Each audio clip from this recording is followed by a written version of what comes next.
All right. So, on behalf of the American Association of Hispanics in Higher Education, I would like to welcome you to today's webinar entitled A Narrative Inquiry Study on Feedback Loops Affecting Latino Boys' Identity and Self-Advocacy in Connection to Career Preparation, being presented by Dr. Elena Sada. My name is Kayla Reed, and I will be assisting as needed during the session. Before we begin, I would like to provide some general housekeeping information. Please spend a moment to ensure that you have a clean connection. After the presentation by our esteemed presenter, we will enter a period of participation Q&A. We ask that you please submit your questions either through the Q&A box or using the chat feature on Zoom. And please feel free to engage with both the presenter and attendees by using the chat function throughout the webinar. And finally, this is a live session and it will be recorded. Also, I'd like to note that all participants are muted. So thank you to each of you for attending. Now I will turn the session over to Dr. Sada. Thank you, Kayla. Welcome, everyone. Thank you for joining me today. I know it's early in the morning for some and noon for others. I appreciate your time. And I believe this is a very interesting topic. I hope you enjoy it too. So my own experience comes into play here in New York City. I was a bilingual teacher. And I had a student called Pedro who benefited tremendously from translanguaging, allowing him to use all his holistic repertoire of linguistic and cultural background during instruction. And when I translanguaged with him, or when I allowed for that process, this I noticed affirmed him culturally and linguistically. So he began to see himself as a good student, and his grades started to become better. So I became very curious about the topic of identity and sociocultural competence. And by then I was already considering dual language education as my venue. So for my dissertation, I chose a population for culturally and linguistically diverse students that we have failed as a nation, since only half of the Latino boys graduate from high school and pursue a career preparation program. So the study addresses identity and self-advocacy as key factors in student success. So it connected to dual language education because it informs performance in the third goal of dual language education, which is sociocultural competence. So I will begin with a brief description of this study and the findings, and then I'm hoping that we can do the discussion together as much as the setting allows. I always begin with giving a bit of a sense of who I am as a person and as a professional. So my professional soul and vision and mission come from Teilhard de Chardin, a Jesuit philosopher. I work for a Jesuit university, that states, "We are one, together we suffer, together we exist, and forever we'll recreate one another." And my vision is liberation from stigma and oppression for all people. And my mission is for linguistically and culturally diverse students to see themselves as equals and their linguistic, ethnic, and cultural background as true assets. And I dedicated my dissertation to, since I worked with immigrants who came unaccompanied, most of them, to the immigrant children who traveled and arrived in the United States with unspoken hopes, to the children who never made it and whose hopes shut down right before their lives did too, and to the children's mothers who cried like Moses' mother. This is a biblical reference. When she kissed her son goodbye and placed him in a basket to be taken to a better life on the Nile, with the pain of not seeing him again, and to the children's friends killed by violence back at home, and whose deaths inspired their tearful mothers to send them away. So we'll talk about the introduction and the frame, then the methods and the findings, and we'll wrap up with the discussion. For my introduction, I will briefly talk about the situation, my questions, and the arguments. The situation is this, and it provoked the research since we are leaving half of the male Latino boys in this country in a cycle of poverty by not giving them access to career preparation in its different forms. 2 or 4 year technical training, etc., after graduation, and including graduation diplomas. So this pie chart shows how, while 65% of Latino boys graduate from high school, only 80% of them enroll into a post-secondary program, producing the alarming situation that only half of them are career prepared. And as I said, this in turn is a problem because their possibilities to free themselves from the cycle of poverty remain minimal. These are my research questions. What is different between the narratives of Latino male students who are career prepared and those who are not?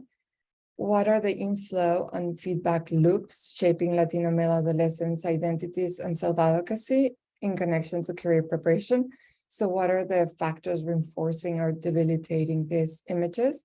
And how do present political, this was in 2020, but I think it's still current, how do present political policies and rhetoric affect immigrant students' image in relation to being inferior or superior in connection to their career preparation?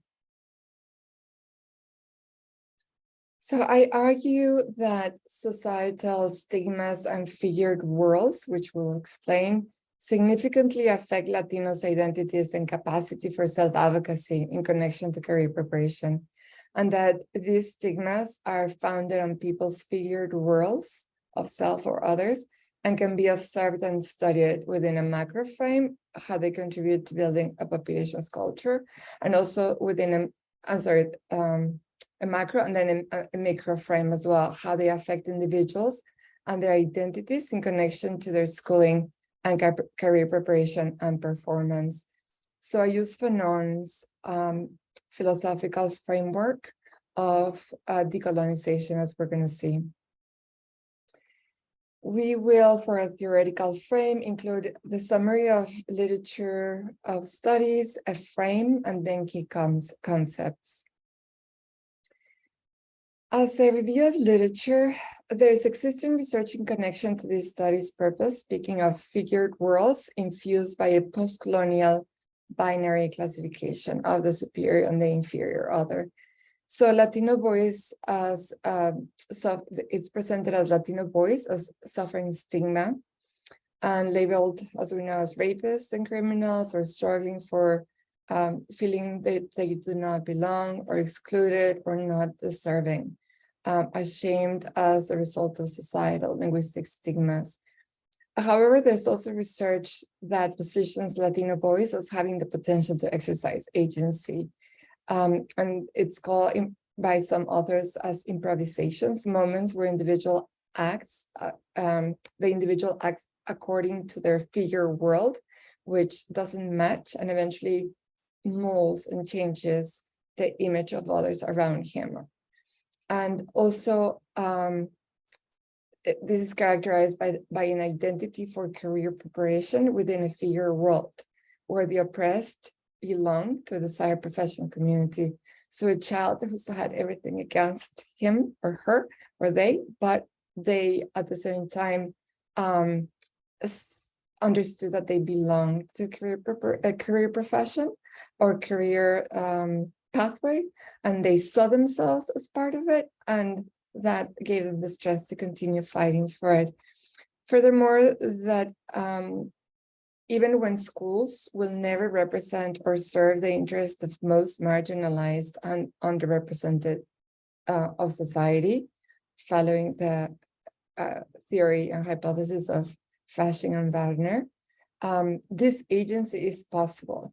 But the research was clear in saying that it is possible, but not without existing help seeking and task less common, which is a task that is less common in Latino boys, and also if we don't have critical consciousness and community support. And it was positioned by research as a non sin qua, like an element that without they cannot really break away. There's this 3 articles published by the Journal of Hispanic Higher Education Association, and that I highly recommend. Predictors of College Enrollment Among Latinx High School Students by Sanchez Gonzalez Castillo and Montague. Also, Critical Action as a Pathway to Social Mobility Among Marginalized Youth by Rapa and by, I can't read that small, but Bañales and Dimer it was. And also another article called Figure Worlds and American Dreams, an exploration of agency and identity among Latinx undocumented students by Chang, Torres, Ferguson, and Saga. My theoretical framework included a frame or paradigm and also a critical concept. So my paradigm was a post-colonial theory and also systems thinking. And systems thinking, based on my understanding of why I got this award at the association, is because I really like the approach of systems thinking, because it's really amazing for education research and social issues research, because instead of pointing at fingers, which usually makes people very defensive, it seeks for leverage points in the system so that we can make a change where we all form part. And there'll be more about that. And then also my critical concepts are identity, self-advocacy, figure roles, and the Trump effect. So in terms of the post-colonial theory, I followed, or I used, Gandhi's definition, and it states as it's the analytical consideration of what systemically has kept some races as inferior and others as superior in connection to their colonization history. And it's critical to this research because the study considers the effects of hegemonic and centro-peripheral relationships between the subgroups in the sample and between them and their mainstream white environment. And systems thinking proposes that all factors forging identities and self-advocacy will be connected through feedback loops. And we'll talk more about what feedback loops are.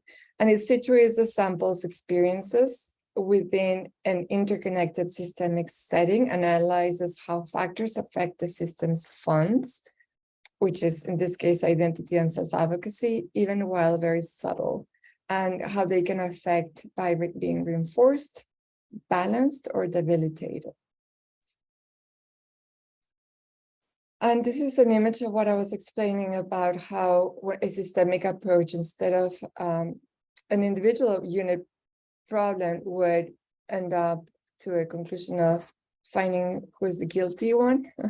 And the systemic vision, even though there's people, I mean, there's also people who are guilty, there's no doubt about it.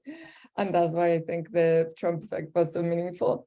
But the approach is systemic. So we look at all the mechanisms within the system and the units within the system, the goals of the system, the goals within the units, and the funds that are being affected by all the loops within the system.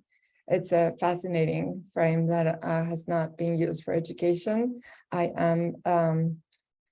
I believe the second person, and the first person was like in the 70s or 80s to use it. So I'm encouraging more people to use this frame as well, so that we can create dialogue in society.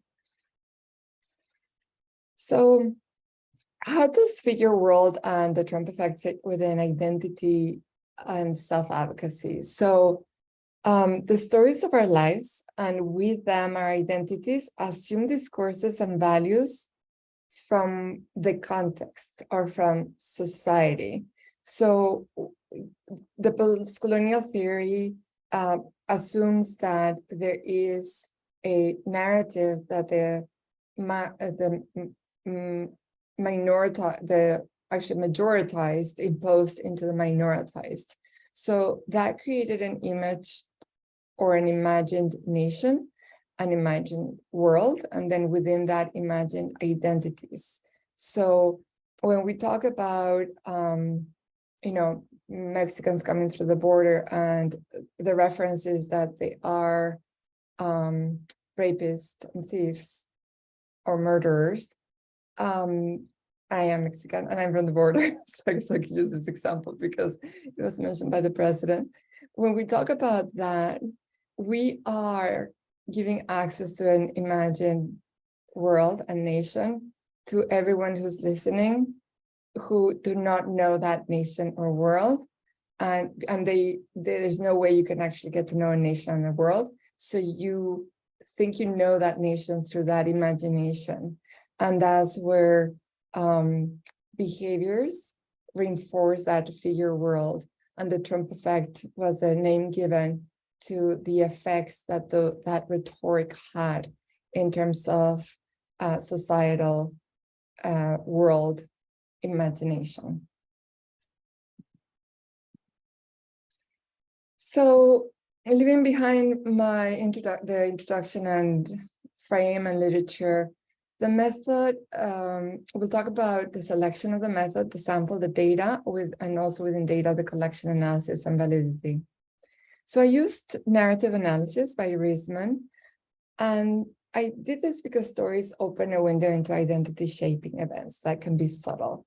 So it's within the stories when you read the whole story or see the whole story, when you understand what are the things that are not significant enough to be caught in one moment, but they are persistent and repetitive, even though subtle, that eventually create this stalactite or stalagmite with little drops of an identity or inability for self-advocacy.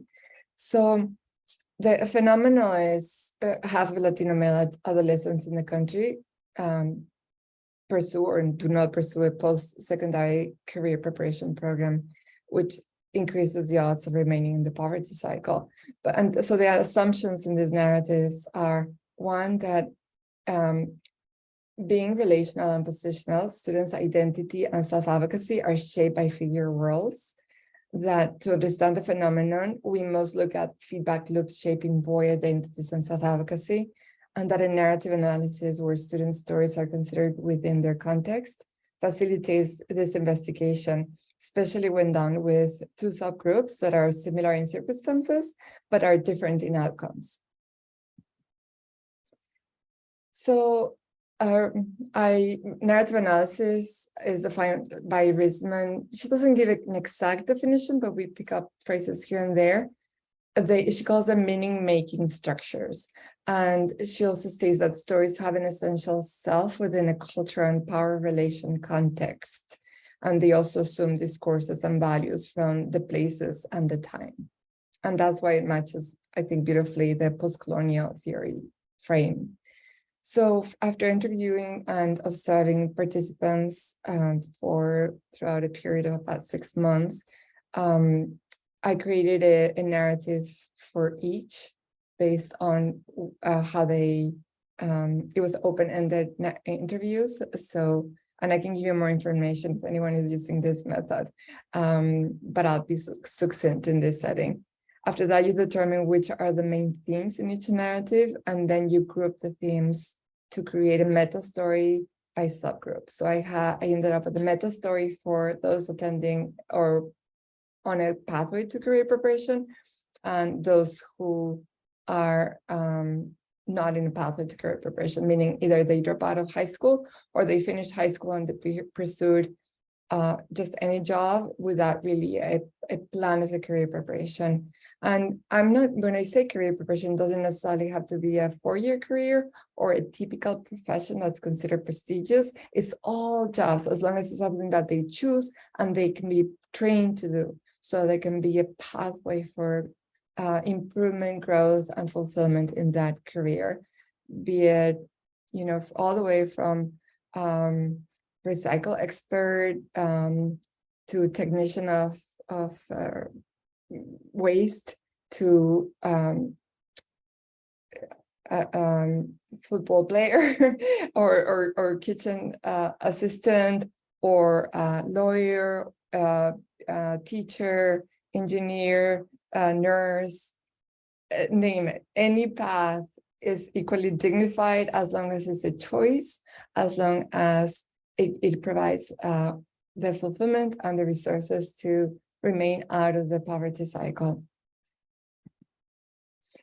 So it produced 2 meta stories, as I said, those trapped in the cycle and those who found a way out. My sample selection was purposeful, using palinkas. You can read more about it at a later time because I won't have time right now. There were 10 seniors, in high school who lived in the same community, had similar family income, who self-identified as male, as being Latino, and as coming from Spanish-speaking homes. 5 are in a pathway toward graduation and enrollment into a career preparation program, and 5 are not. And both subgroups have equal representation of family composition, being family regions of origin and U.S. residency or non-residency status. So equality within the big sample, but the one different outcome. So I wanted to see what was different about these groups. So after uploading and transcribing the audio interviews, we code the transcriptions, we determine single narrative stories and themes, we scan and upload the field notes as a single file, then side by side lay out the individual narrative themes, and then we look at them from the research questions perspective. So this is an example of how I ended up with my themes. I use pseudonyms in these charts, and they're very small on purpose so that no one can read anything. But actually, some of the charts that are available will be in the document that I can make. It can be available to you. So in the meta story of students in career preparation pathway, we saw these main themes: family separation and influence, which actually was a very important theme in both groups. So in these groups, in the group of those following a career preparation, there was an overwhelming pain of being separated, especially from the mother, and the desire for reunification. I'm sorry, every time I talk about this line, I cry because I remember them, and I remember just the intensity of their expressions and frequency when they would refer to having left their mom to come to the States. So, okay, just give me 1 minute. And then the second one, sorry, the need to make the sacrifice of the family separation worth it, the desire to meet parents' expectations and to make them proud, and finally an identity as future caregivers and in charge of breaking the headwinds for others in their family. The second theme was participation in a professional community. This was very evident in all of them. Figured identity within a profession and the belief or hope that they will belong already to it, and the actual steps to make the profession happen. It was fascinating. There was a little boy that I called Carlos in the research that when he was about 11, he was with his mom in his home country, and he explained it being very hungry and not having enough money for eggs, and the mother decided to purchase some hens, and they built a chicken coop. And when they built the chicken coop, the mother told him constantly she was fascinated by his ability to build the coop, and that he would be a great engineer, a civil engineer. And then every day after that, she would just bring from the town like a paper she would recycle where there were bridges, and she would post them for him and say, well, this is this, and they would talk about it together. And then he was just a child, but he grew up knowing that he could belong to that community. Then she made a point to bring him to the town and meet with the civil engineers somehow. Sorry, I don't know, I'm very emotional this morning because I've been dealing with other immigrant stories, but we'll be okay. So he already saw himself as a civil engineer very early, and that was a part of his identity, and that moved him to do self-advocacy toward going to UConn and becoming an engineer. So another very important thing was adult support. So it was usually either parents' assurance that they will do anything to help them out and that they would be okay without them having to work. And then also, and this is even when they were very, very poor, and also the teachers and counselors' participation in the process. All of them said that they would have not been able to do anything without a teacher or a counselor being behind every step of the process, and that they were like them. Like they not all of them were Hispanic, but they all spoke Spanish. And then the dream to build or buy a home, the sentiment of gratitude for the opportunity to have a better life and offer loved ones a better life than the one they had in their home country. On the other hand, those in the non-career preparation or in a non-career preparation pathway, they had they had a dream, but it was not an academic or a profession-centered dream. It was more like the purpose and determination to retain a relationship, because a relationship could be at risk if they don't find a job. For example, the risk of not having enough money to pay the apartment, to then invite the girlfriend to live with them, or to work and earn a living. Sometimes anything is good, to be able to buy things and have the same things that as others have had and they haven't had, to buy a house for their families. An identity, the second theme of previous failure or belonging to a group that does not typically succeed. The need to change, they would word it like that, well, we have a hard time, we don't make it, things of this sort. The need to change and graduate from high school as a final benchmark, the need to show their ability to others, even prove them wrong. Like, oh, they think I cannot, make a living of myself just because I'm not a good student. Well, I'm going to prove them wrong and get to, start working right away. That doesn't matter what. The third theme is tolerance and the relevance of discrimination and stigma, which I didn't see in the other group. And most of these students actually had been in the country for a longer period of time. So the other students had an average of 4 years, so high school period in the country, and the other ones have had also the experience of middle school or upper elementary school or elementary school. So they had experienced stigma, rejection, and or acceptance. So both themes came a lot. Like that teacher really, like they would talk a lot about how others accept them or reject them. And then the immigration status came up as well, much more in this group, even though I had the same ratio of documented and undocumented in both groups. And they also brought up a lot the insecurity and the fear of failure. So fear was many times their motivation behind every step. Reasons of why college is a bad idea, isolation from certain relationships as requirement to do better, etc. So I won't bore you with this, but it's the way I checked to make sure that my data was valid and trustworthy.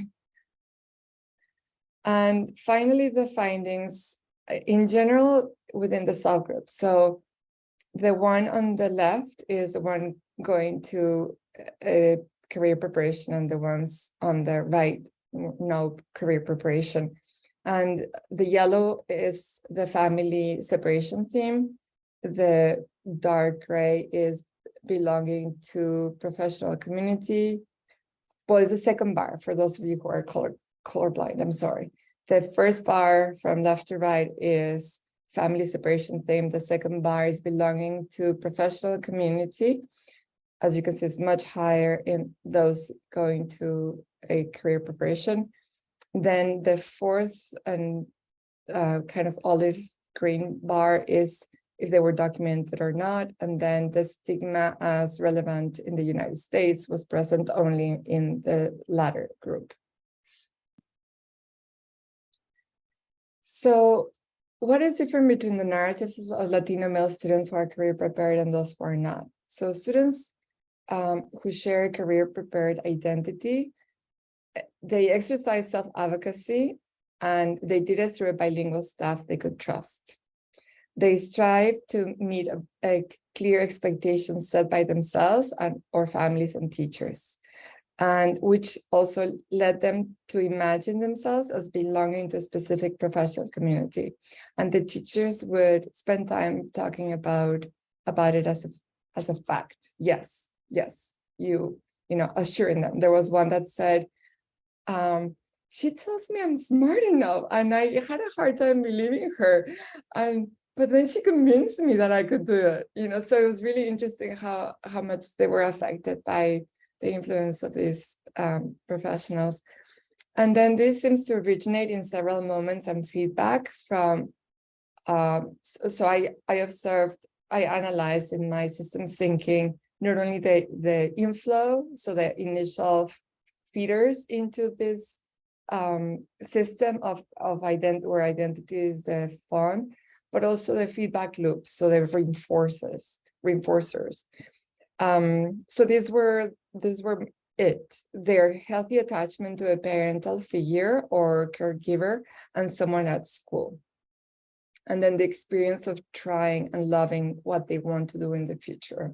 Some sort like the example I gave you of Carlos building the chicken coop. So what is different between the narratives of Latino male students who are career prepared and those who are not? So students who do not share a career prepared identity exercise self-advocacy, but to earn money and strengthen relationships.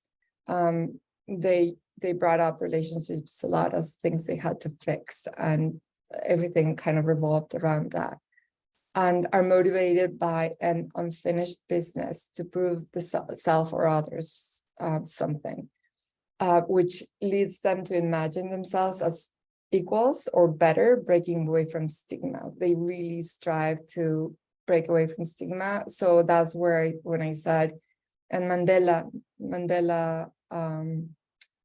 South African democratic leader, stated that the problem is that there's a problem when we act out of fear instead of acting out of love and best interest. So these students definitely were acting out of fear. And this seems to originate in several moments and feedback from students' history and present. Interactions and comparisons with others were dominated in the conversations, and actually observations too, and experiences of school failure and the possibility of earning money and acquiring things, finding a way in which they could succeed. So the research question 2 read, what are the inflow and feedback loops shaping Latino male adolescents' identities and self-advocacy in connection to career preparation? So while in the first question I addressed what was different in the narratives, this one talks, okay, what was the shaper? So as you can see, here's the font of identity, and I have an inflow of immigrant. They consider themselves, they would see themselves as being immigrant, poor, but in search of the dream, giving an amazing opportunity, who is an okay student and very hardworking. And then some of the reinforcers were from parents and teachers, and evident from frequent and relevance in the narratives of being good enough student, hardworking, headwind breaker, good at something. And also a reinforcer of you are poor and have nothing was neutralized or debilitated by the above reinforcer. And also the neutralizing or balancing or debilitating draining feedback loops were a disadvantaged identity from their life in their country of origin. So that was what would come up sometimes, like, how can I be in a university, or how can I be in charge of a mechanical shop, you know? So yes, so the influence of friends who chose to work instead of to finish high school and go to college, that was a debilitating force to see others not making it.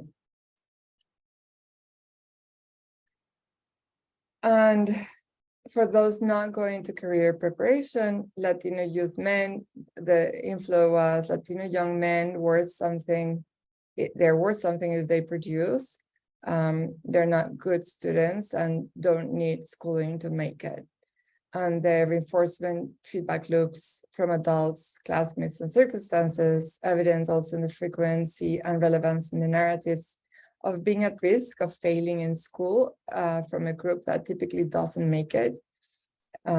Immediate providers, they needed to be immediate providers, and also good at technical something that does not require schooling. And I really don't think this is their fault or the fault of their immediate society. I think a lot of it, if you look at it systemically, is the fact that we've created a hierarchy or a class system of professions.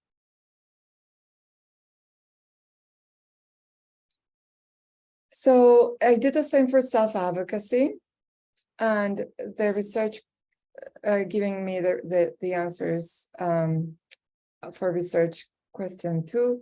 For research question 3, and in general for advocacy, I mean, you can read it in the paper, but there was a correlation between identity and self-advocacy, and those who saw themselves as worth self-advocacy had self-advocacy with mediators that they could trust. The other ones were the ones lacking the most. I mean, that group was a huge factor in not being able to exercise self-advocacy. So in the third and last research question, how do the present political policies and rhetoric affect immigrant students' image in relation to being inferior or superior in connection to their career preparation? Sorry, it's a mouthful. There were 2 conclusions. School can serve as a shock absorber for the Trump effect. I really witnessed that. And when I say school, it wasn't the school as a whole. Actually, it's a school that struggles a lot as a whole. But it is a subgroup of professionals who created community within the school. And then also that the new arrivals normalized the outside behaviors of aggression. So the group that didn't bring up stigma, looking into addressing this third question and looking into all the minutiae of the narratives and the themes, it was clear that the topic of stigma came from being in their home country and being from a marginalized population of indigenous background, many of them people, but also that the aggression of being mistreated in their transit from their home country all the way to the States. They spoke about it very normalized. One would talk about being in the detention center for months as being a good thing because they were not being killed and they had food and they could later find someone in the States. And when their court situation took so long and they were in limbo, they once again, they normalized this, saying that they're following a process and that their teachers assure them that they have nothing to fear. So, so it was really beautiful to see the resilience of how, thanks to the adults in their life, they were able to frame that within a future of hope. But at the same time, it was sad that they had normalized the aggression of what people who get deported and people who go through miles and miles to transit to safety and then is received behind bars. How sad that is. So for discussion, there's general aspects that I wanted to discuss, and then there are more specific aspects. So participants were deeply affected by the way they related to the world and how they were positioned by others. And especially if it's part of a feedback loop, something that they're exposed to constantly. In virtue of this positioning, participants position themselves as well. So as Frantz Fanon says, you build, the atrocity of colonization is that the colonizer gives you a narrative that you eventually believe, and it even gives you a narrative of your past as a nation. So you end up adopting the narrative of the majoritized population. Their inflow and feedback shaping their identity determine their figure world, what could be expected from them. And identity shaping reactions forge identities that produce behaviors, and that behaviors produce produce more identity shaping reactions. So it's a cycle. So the more you get affirmation, the more you shape your identity. And with that identity, you do what the scholars call improvisations that continue improving or shaping your identity toward a more positive identity. And specifically, participants attending college see high school as a stepping stone, and participants not attending see high school graduation as an end and a way to compensate or free themselves from stigma and poverty. I found this very, very tragic as a teacher. And then also, teacher and counselor's feedback was an essential component in career prepare, identity shaper, and participants' self-advocacy, as I said. And parental attachment and feedback, or caregiver attachment and feedback, is a key element in participants' development of a figure world where they can build a professional identity. And I was reflecting about, well, what can we do if many children don't have this? I personally adopted 2 children from an orphanage in Mexico. And when they already went through all this, you cannot, even if you start giving them love later as a teacher or as a parent, adoptive parent, you cannot erase everything they went through. And here's where mental health pathways for therapeutical processes come into play. So considerations in connection to purposefulness and stigma. So participants made not socially neutral and not always school-aligned choices. Bridging the interests and needs of Latinos' identity and the school community or system should be a top priority. So it's really interesting. Part of the systems thinking, you learn that a system works, and Meadows, one of my authors, states this beautifully. Unfortunately, she died really young, so she couldn't follow up with the theory. But she says, systems have goals. It's a system because it not only is a living organism, but it has a goal, a purpose. And systems have units within a system that also has sub-goals. And a system dies when the goal of a subunit suffocates or sabotages the goal of either other units or the system as a whole. So the goals of all the subunits or the units within a system have to be either aligned, similar, or equal. And when you don't have this, then the system can accomplish the goal or dies.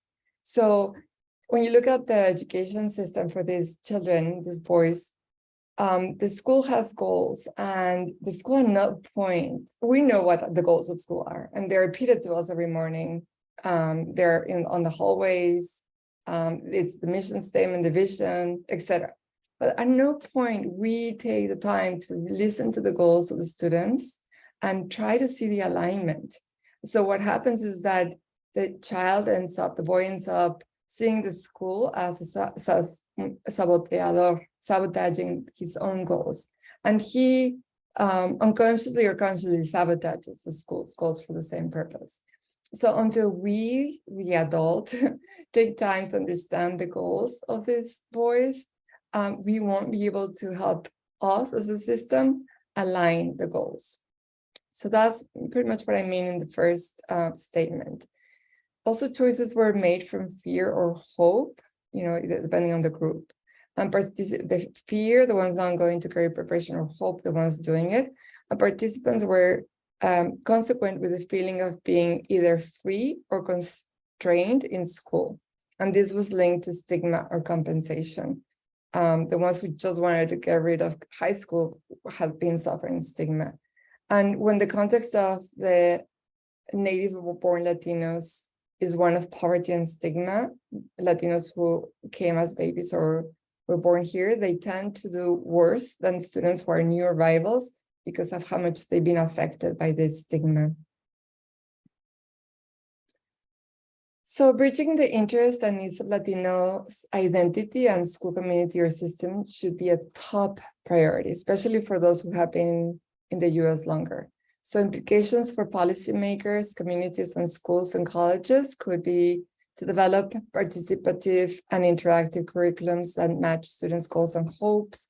incorporate critical sociopolitical consciousness objectives in instructional lessons, elevate technical career status, do away with all this class structure and prestige of colleges, be very careful with our language about, oh, you want to be a lawyer, or you want to go to a four-year college, or you want to, all professions are equally prestigious. And all professions should be seen like that and recognized like that by society. And we have a lot of work to do in that regards. Wages need to be also equivalent, training and benefits. So I always, my husband works for another university as an IT, and he uses EPIC. So EPIC is a system of database that was revolutionary for all the hospitals and medical systems. And the person who invented it was an assistant doctor, an assistant in a doctor's office, who was answering the phone and checking files for the doctor and filing documents and reports for the doctor. And she said, this is so impractical. There has to be software that can align, And she happened to have had training, technical enough, digital and training, coding training to be able to do this. I always say, she was an assistant. They probably don't, their professions are not as prestigious in our society, unfortunately, as a doctor himself. She became more important than the doctor, but because she had the training to really assert the importance of their jobs as file keepers. So it's just an example of what I'm trying to say. So we need to elevate the technical career status. We need to professionalize the role of bilingual school personnel. It's crucial. It's not an add-on or we're lucky we have them. No, it has to be a fundamental part of the system of the school. We have to repair and we have to reward them or make sure that they get wages for their skills. And then repair for the damage caused by stigma by proactively strategizing linguistic, cultural, ethnic, and gender stigmas, and make a proactive strategy for identity affirmation in every setting. So even when Latino boys, as a conclusion, live in a flawed society that perpetuates racism and inequality, and that while domination is not simply the obvious class oppression, this study demonstrates that power is not limited to the oppressor and that the oppressed have power to become agents, and that it is through intentional societal support and moments of improvisation, what Fanon refers to as agency in behavior, that the oppressed can resist and become agents towards liberation. And because more than 4 million Latino boys are on the path towards poverty and worse, we need to consider these findings and, along with additional research, act upon them. Thank you very much. This ends my sharing and my presentation, and I am looking forward to questions you might have. I promise not to cry.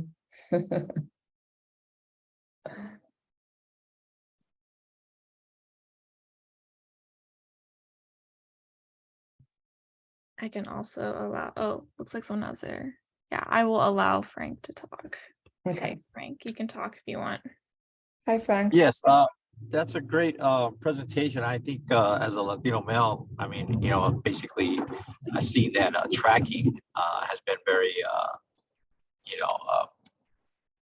mitigates their success and, just having them, go into different categories. But one thing I was always interested in is role model teachers. There ain't too many Latino male teachers out there. And do they have maybe a moral obligation to, because again, I have some really phenomenal faculty mentors, but I mean, it didn't happen until the university, but I never experienced one Latino male teacher in my whole, elementary and high school experience. So, I mean, is there, any payoffs as far as trying to see if there could be more? Oh yeah, go ahead. I'm sorry. No, go. Yeah, sorry. Yes, I'm agreeing with you. Yes, absolutely. So there's other studies that correlate the representation effects. So there has to be a representation of educators that mirrors the representation of students in the school. And there is research showing the advantages of that. And one of them being this image world, because you see yourself in that person. So you create a figure world where you can belong to a professional career. You can see yourself choosing a pathway that is of your choice, and that it will give you satisfaction. So absolutely, yes, you're right. It is a big problem right now. One of the things that I loved about your presentation, I would have never in a million years thought that going to those federal, detention centers, that they actually praised it, and they were, they admired their experiences because of the fact is they were safe and they had food, and I mean that just broke my heart, because that's like a prison or a juvenile detention center. It's like, look at that as a home, or at least as a safe haven. And wow, that really just blew my mind. Yes. So I learned a lot through just the voice, and then that triggered more curiosity, and I kept asking other scholars or researchers that are in the field, because we do have a program, Boston College, that goes to the border and helps out, and or assists. We try not to be the more knowledgeable other with them, on the contrary. But they arrive to a place that they arrive to a situation of fear. There's no doubt about that, because there's an imposition of, you come involuntarily to a place that you don't know. I might not be able to communicate with you. It is behind bars it could be 1 day, 2 days, 3 days, 4 days. But then if you're a minor, they're not allowed to handcuff them.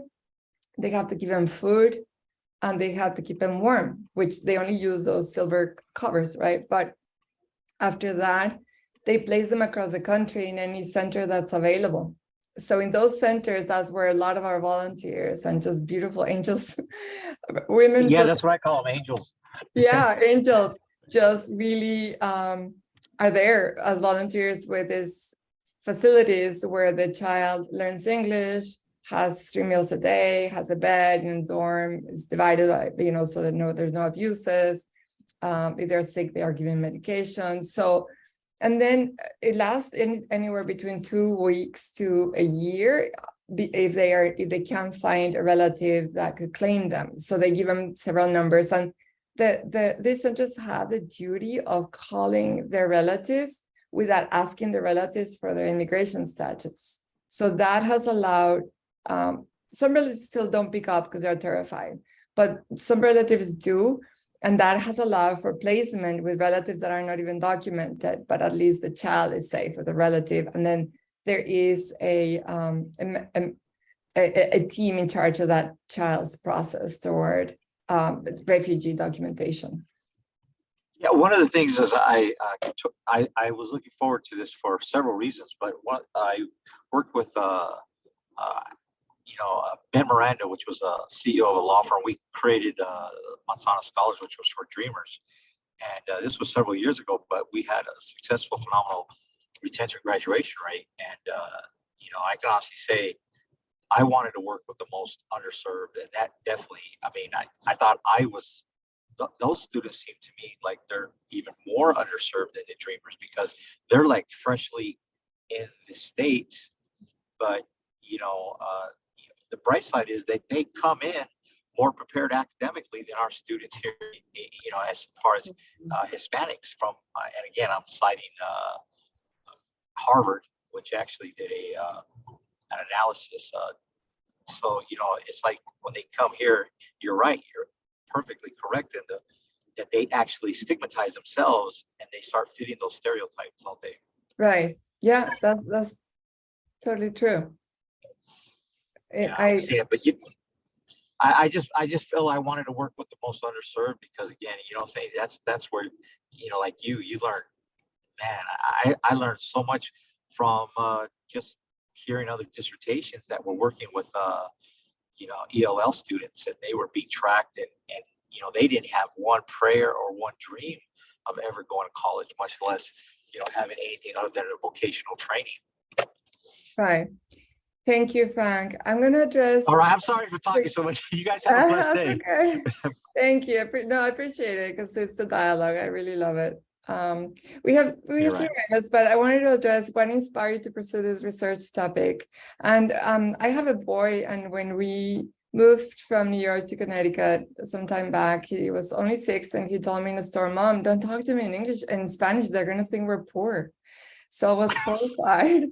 And then also, of course, and the experience with my students in East Harlem, working with them as a teacher. I've been an educator for many years before joining Boston College. And then there's another statement. Thank you for so much. Do not be ashamed of being moved by the stories. Thank you. I know crying is okay. I am at an high school HSI, is that immersion, with a big push to incorporate career readiness, planning, exploration throughout the 4 years of the undergraduate degree. That's terrific. So much of what you spoke of bringing clarity to what the challenges are and where we need to put our effort. My question to you is, how can we help the business folks who overwhelmingly dominate career thinking to understand the real need for the critical consciousness path? Yes, they too often do not understand or want to acknowledge that aspect of the toxic society in which our non-white students have been educated. Yes, and many students say, "Oh no, they think I'm just a failure because I'm going to community college." It's like, that's not a failure, you know, that is awesome. And we have to start putting it up there in career fairs, and we need to start putting examples out of people who follow pathways that are not that typical for career preparation, as long as it's career preparation, and as long as it's the career of the choice, and as long as that career pays for their satisfied, happy life and their families, it is an amazing choice because it's their choice. So I think just in the career fairs, through examples, stories, and our language is crucial. And lastly, there's just a side note. I work with Latino students in the state of Alabama, and as you know, this is one of the states that does not allow undocumented students pursue higher education. It's a tragedy. So many times students do not have a career path because of this. Just haven't come to the Northeast. All our state universities here allow it. Great presentation, thank you. Your research is bringing awareness to this underrepresented community. Thank you very much. Yes, I am passionate about it as you all are. I really thank you for participating, and let's continue moving along this theme and this study topic together. They really count on us, because I always think maybe they don't have anybody else, but all of us who come together interested in learning how to help them or grow with them, learn with them, I should say. Thank you once again. I don't know, Kayla, if I just end up here, do you want to say something? Oh, no, you can, Okay. if anyone else has any other questions, but if not, then, yeah, we can just wrap up. Okay, Frank, thank you for your comments, and everyone else for your questions and your participation. Thank you. God bless. God bless you too. Bye-bye. Bye. Thank you, everyone.